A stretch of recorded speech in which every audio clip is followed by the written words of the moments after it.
The following presentation is brought to you by Discovery Education, leading the world of digital and video learning. Discovery Education. Connect to a world of learning. Every president of the United States takes an oath to preserve, protect, and defend the nation they serve. The pledge demands courageous and difficult decisions. When bold leaders risk all to do what they see as right, their choices can change the course of history. These are the decisions that shook the world.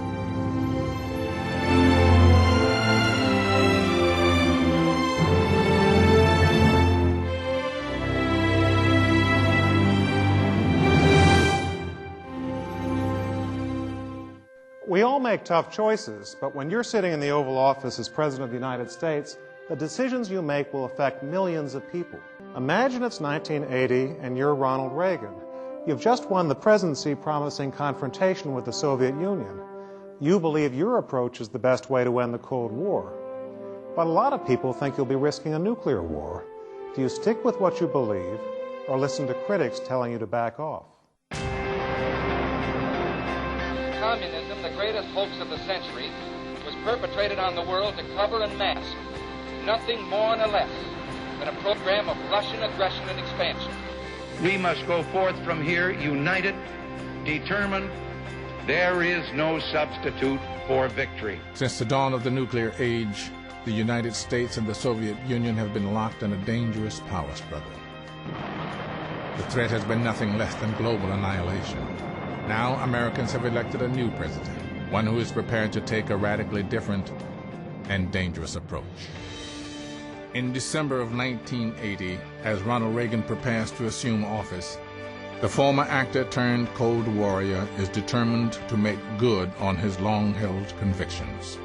I, Ronald Reagan, do solemnly swear that I will faithfully execute the office of President of the United States. that I will faithfully execute the office of President of the United States. Reagan had very clear ideas about what he wanted to do about the Soviet Union for a very long time.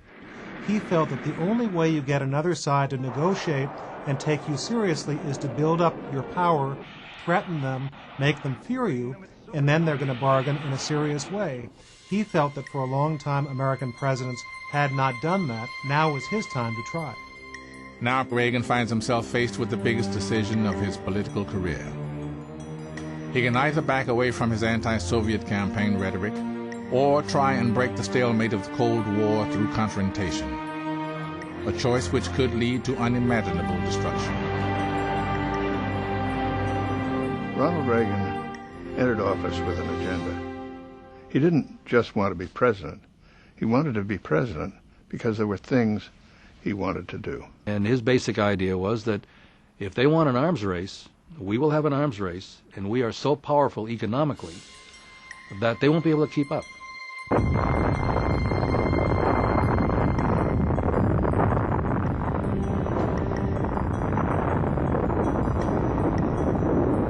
Reagan formed his political views at the height of the Cold War, when the world's two great military powers, the Soviet Union and the United States, were locked in a desperate battle for nuclear superiority. I think Reagan always believed that the only way that you were going to resolve this was with strength. Fears of a communist attack reached a terrifying climax with the Cuban Missile Crisis of 1962, when the United States and the Soviet Union stood on red alert, facing each other across the nuclear abyss.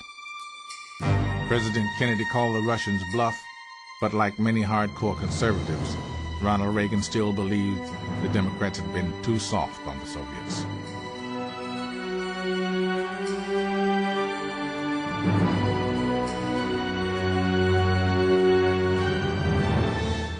I have spent most of my life as a Democrat. I recently have seen fit to follow another course. In his political debut, endorsing presidential candidate Barry Goldwater, Reagan rallied the Republican audience with a message that would remain unchanged throughout his career. When Nikita Khrushchev has told his people that we're retreating under the pressure of the Cold War, he believes this because from our side he's heard voices pleading for peace at any price. or better read than dead.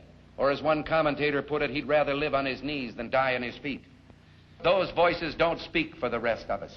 You and I know and do not believe that life is so dear and peace so sweet as to be purchased at the price of chains and slavery.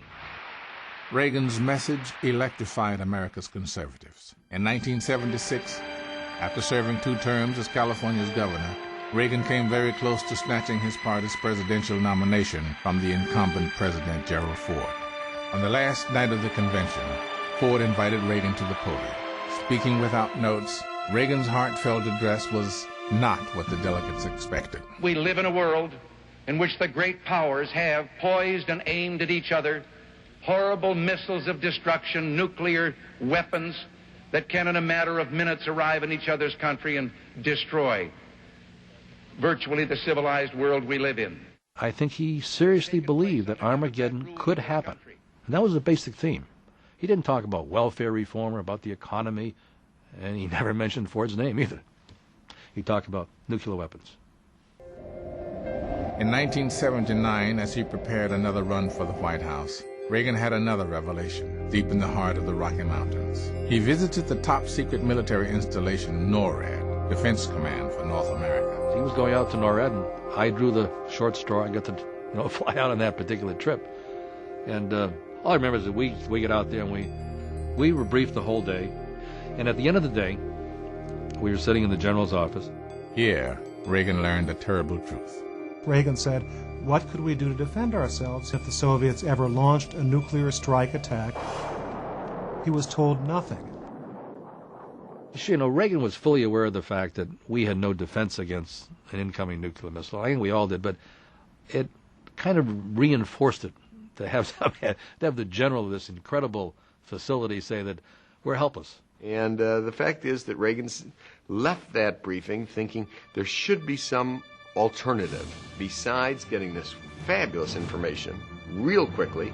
He wanted, in essence, a button for the president that would not just retaliate against the Soviet people or whoever launched the missiles, but would protect the United States. Reagan's trip to NORAD would plant the seeds of a bold idea and a decision that would prove pivotal in bringing an end to the Cold War. But first, he had to win the Oval Office.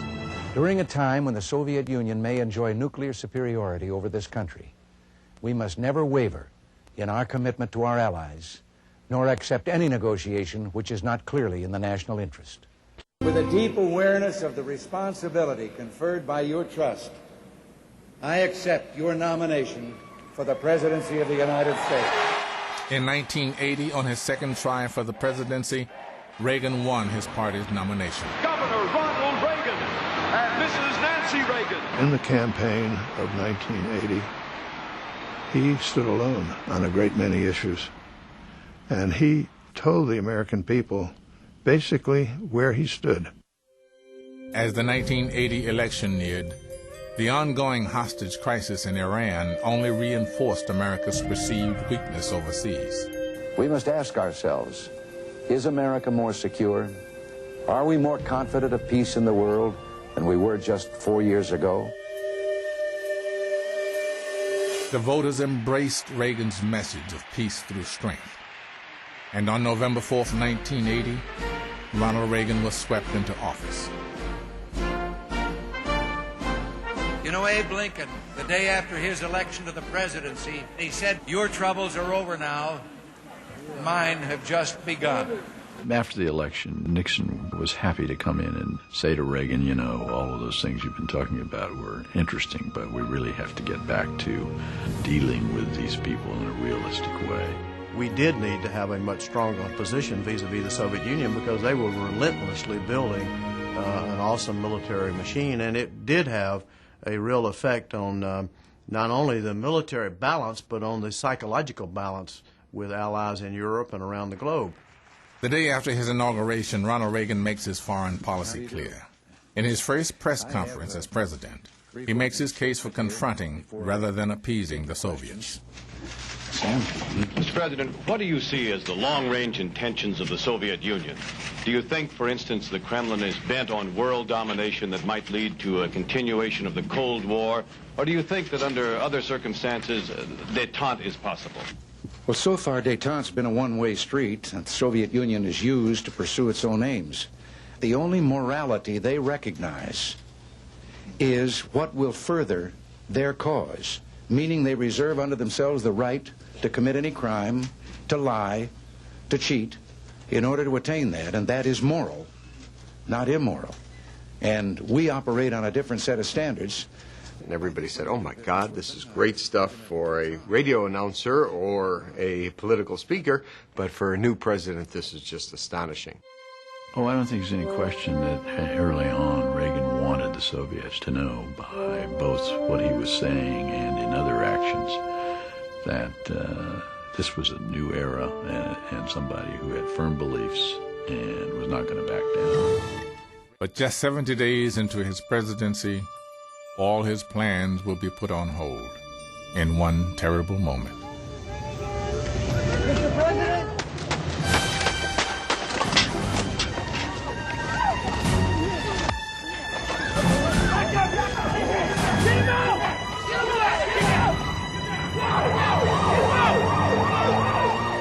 He was very close to death, not once but twice. Once the bullet, but then he developed an infection, and the infection really almost killed him. They kept that very quiet. The White House basically says the president had a close call, but he's fine. Nothing has changed. In fact, in private, a lot has changed. Reagan knows how close he had come to death. It changes him in a way that has enormous consequences. Reagan really felt he had been preserved after the shooting for a divine purpose, and that purpose was to rid the world of communism, and that purpose was to at least lower, if not get rid of, nuclear weapons. If you feel that you've been spared by God for a great purpose, you tend to be a little bit more confident of your own intentions. Before the shooting, Reagan would be guided by the foreign policy pros who would say, Mr. President, this is not the way it's done. After the shooting, he was a lot more sure of himself. 6 days after he had come out of the hospital, he wrote his own letter, Soviet leader Brezhnev. Is it possible that we have permitted ideology, political and economic philosophies, and governmental policies to keep us from considering the very real, everyday problems of our peoples? The staff didn't think much of it. I think the basic attitude was, what in God's name is the president doing, writing a letter to Brezhnev? The president's not supposed to do this. People were very dubious about this guy's ability to deal on the world stage. He had no experience at all. He was still basically a former actor. By the summer of 1981, the Russians were still trying to gauge how seriously do we take Reagan, and that's when something happened that gave them a very good idea. Fed up with low wages and long shifts, 15,000 of America's air traffic controllers walk off their jobs, paralyzing the nation. Our people are firm. Our people are solid. We'd rather face this issue right now. I thank every controller in this country who stood by us. The cabinet meets an emergency meeting in the morning, and there's a lot of give and take around the table, and nobody notices that the president is not really listening, but is writing on his famous yellow legal pad.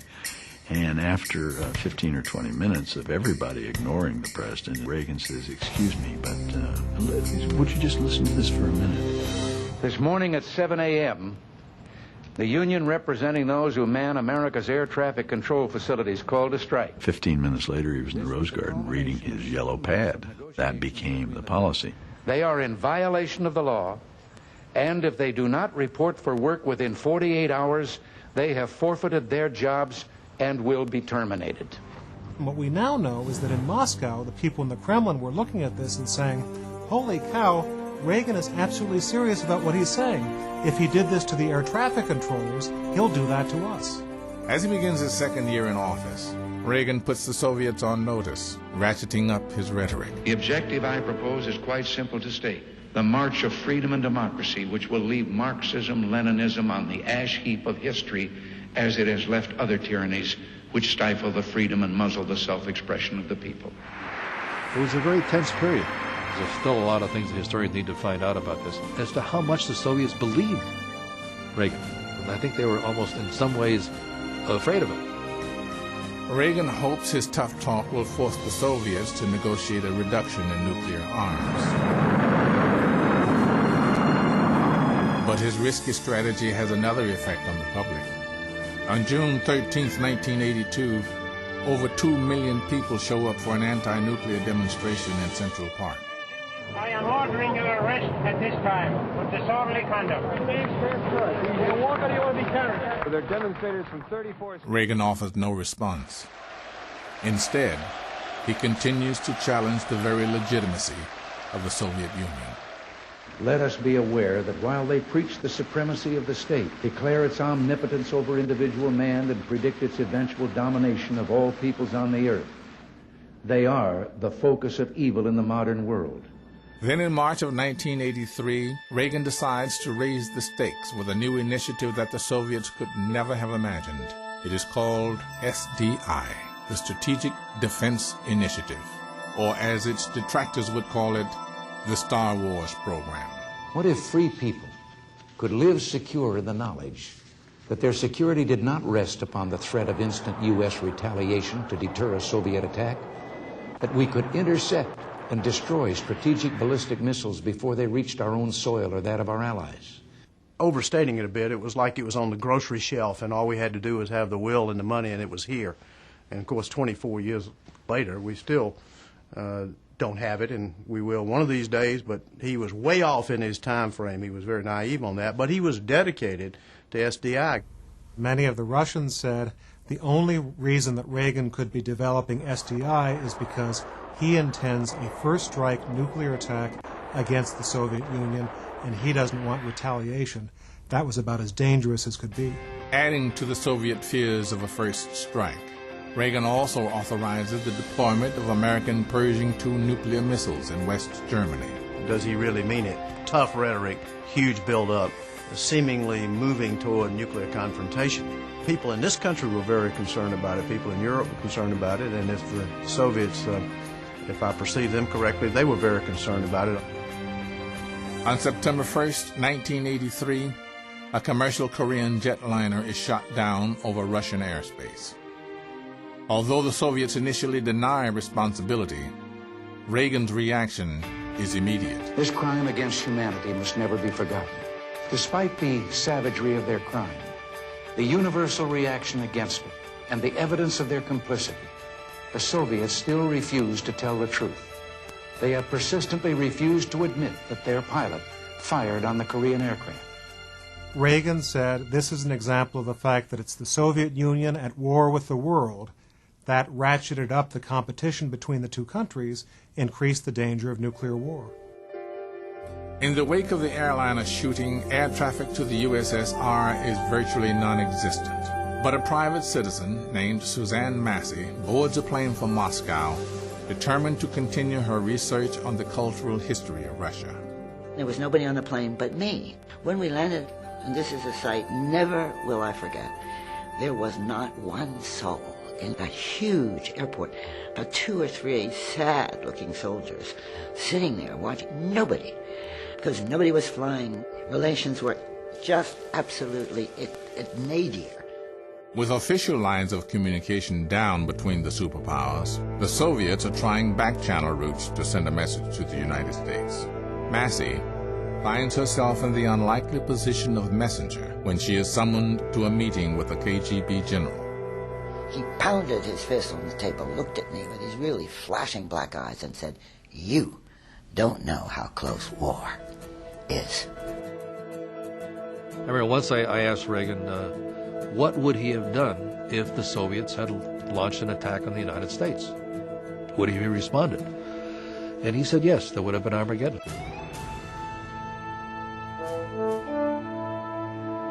Reagan stayed the course. He kept on saying to himself, the only way the Soviets will bargain is if I scare them with American power. He kept it up. Reagan knows from intelligence reports that the Soviet economy is hitting a crunch point, and there are signs of unrest in the provinces. I would at times argue with Ronald Reagan that the Soviet Union was not going to collapse. And I remember saying to him several times, all of us experts, we thought we knew a lot more than Reagan, and it happened that he was right and we were wrong.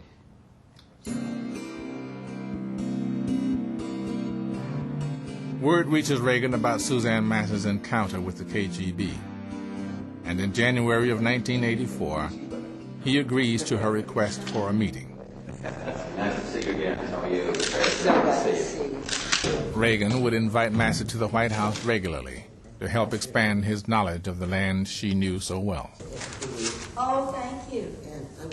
I was trying to give him a picture of a country that was not a monolithic group of communists marching in lockstep, that on the contrary, it was enormously varied, that it was for any Soviet leader enormously difficult to deal with this essentially ungovernable people. The variety was something, and that's what I really tried to give him a sense of. People are always looking for clues into what a leader really believes in private. Reagan in his heart knew that he was challenging the Soviet Union so that he could bargain and try to end the Cold War, but most Americans did not know that. In August of 1984, while doing a mic check for a radio address, Ronald Reagan let slip a controversial joke. All right, my fellow Americans, I'm pleased to tell you today that I've signed legislation that will outlaw Russia forever. We begin bombing in 5 minutes. The radio gaffe only reinforces the public's perception of Reagan as a trigger-happy cowboy. As the 1984 election approaches, Democratic candidate Walter Mondale gains momentum. We're in this together. It's not just my cause, it's our cause. Voters are nervous over Reagan's anti-Soviet saber-rattling. Despite concerns over his policies, Reagan's popularity wins him re-election by a landslide. He had always wanted a Soviet leader that he could deal with. Now he was about to have that. In March of 1985, Mikhail Gorbachev comes to power. He's a new breed of Soviet leader, an advocate for reform. He immediately agrees to a summit meeting with Reagan. President Reagan always liked to take the measure of his opposite number in personal terms. So the first opportunity was at the Geneva summit meeting. Are you up to going one-on-one with Mr. Gorbachev? As I told you can't be tougher than Errol Flynn. So the first visuals of the summit are Ronald Reagan walking down the steps. Out of the limousine in a Russian coat is Mikhail Gorbachev. He has a hat on, he has a scarf on. Reagan doesn't have his overcoat, and this is November of '85. So you have a fellow Ronald Reagan who's a generation older than Gorbachev, looking like $1 million Mikhail Gorbachev, this little man from this decrepit kind of empire. Gorbachev does something that is nice, but it played right into Reagan. He starts pointing to the difference of their overcoats. It was a stunning image. I was watching this in the Soviet Union with a lot of friends. They had never seen Reagan on television. He had never been shown. When he came out like that, you should have heard the comments. They said, "Oh, what a country is America. That man, 75, and he's out there coatless, hatless." He knew that that picture would go around the world and suggest not only that he was at the top of his game, but also that America was too. When he started having a dialogue with Gorbachev, he basically felt he was someone he could deal with, and he frankly fought off within his own administration some people who believed that this was just the same old Soviet leader with a better smile. I asked him, I said, what did you tell Gorbachev? And he said, well, basically I told him that he could not win the arms race. There was no way he was going to win it. That we would not allow that. He could not win it. And that we should negotiate. I interpret that was that he, in a very silky, soft, nice way, threatened him. Said, look, you can't win it, and we are going to win it. That's the way it's going to be. The whole summit turned out to be about SDI. It was really remarkable because SDI, they had no money, they had no staff, they were just getting off the ground. It had been a presidential speech, it was a bunch of words. And somehow they just sent the Soviets up the wall. Встречи были откровенными, продолжительными. If the United States should find the will and determination to reconsider and evaluate all the ruinous aspects and consequences of the Star Wars program, then the road will be open to a constructive solution of the problem of security. I guess you know that I've just come from Geneva. It was a constructive meeting, so constructive, in fact, that I look forward to welcoming Mr. Gorbachev to the United States next year. And... But then Gorbachev the next summer sent Reagan a message saying, "I want a quick private meeting with you. I have something to say." Reagan's decades of conviction will lead him to a pivotal decision at the summit in Reykjavik, Iceland. Reagan essentially says, "Well, Mr. Gorbachev, what is it that you wanted to see me about, that I've come all the way to Iceland to see you?" And Gorbachev pulled out a plan saying, "I think we should agree to abolish all nuclear warheads, all nuclear delivery systems. Let's change the world." And Reagan is very excited because this is what he's dreamt of as long as he's been thinking about these things, certainly as president, and they begin working on the details. Gorbachev made all sorts of proposals that basically took giant steps in the direction of the proposals that we had on the table. President Reagan sort of sat there taking in the chips. Of course, our reaction was, this is terrific. Keep coming. Nobody that I know of in the Congress was prepared for what the discussion that took place at the summit. And frankly, I don't think either Reagan or Gorbachev were prepared themselves. So Reagan has to deal with this amazing dilemma. A Soviet leader is offering him the chance to abolish the nuclear danger in the Soviet Union and the United States, which he had wanted for such a long time. But the cost is going to be to give up something that Reagan also wanted, which was the development of SDI. I remember Gorbachev saying to the president, "If we destroy all the ballistic missiles, why do you want to have a strategic defense against them?" And the president said, "Because people by this time know how to make them, and you can never tell, some rogue state may get them. And then we need an insurance policy, and you'll need it as much as we do."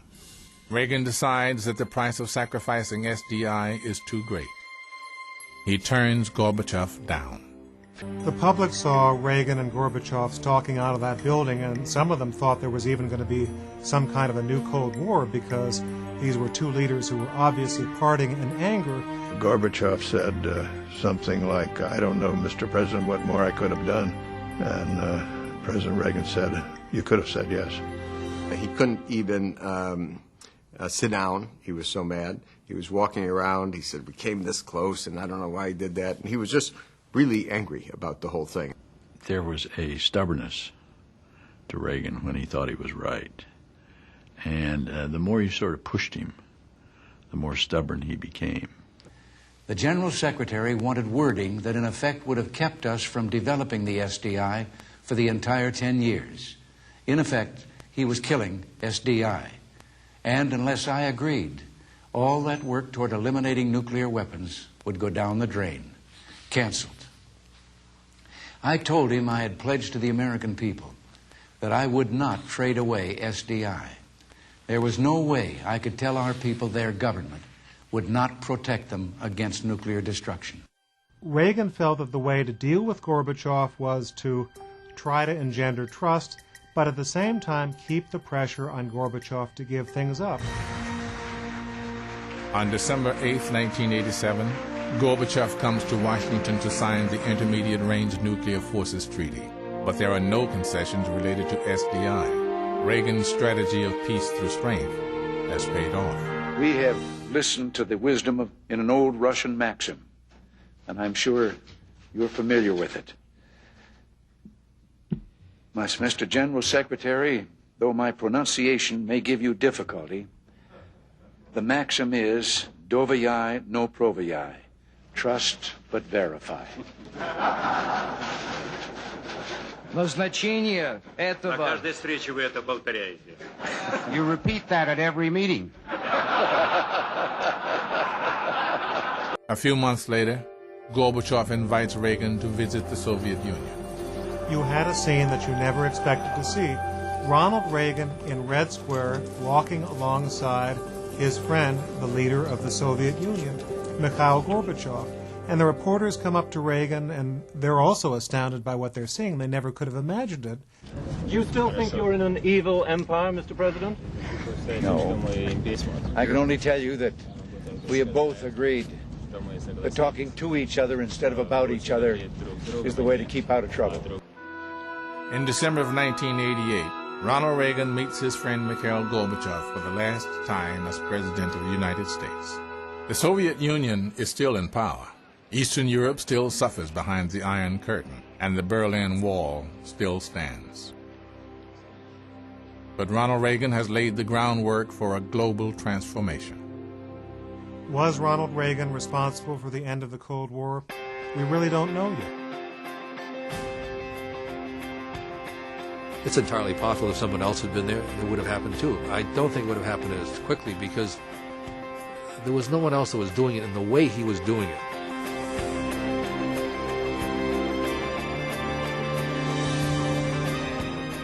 I think Reagan had an enormous impact. He was not the only president to stand up to the Soviets. I think every president from Truman deserves some of the credit. But Reagan did something unique. He delegitimized the Soviet Union. These were not two superpowers playing this big power game in the world. This is one that stood for good and human rights and decency, and one that stood for repression and aggression and horrendous values. I think that Reagan was able to end the Cold War and change our relationships with the Soviets because he believed that our policy for the last 40 or 50 years hadn't worked, and he had the strength of his own beliefs to say, I'm going to do it my way. And he did. And he was right. He made some mistakes, but because of his achievements, the Cold War ended faster and more on peaceful terms than anyone could have imagined. We meant to change a nation, and instead, we changed the world. Goodbye. God bless you, and God bless the United States of America.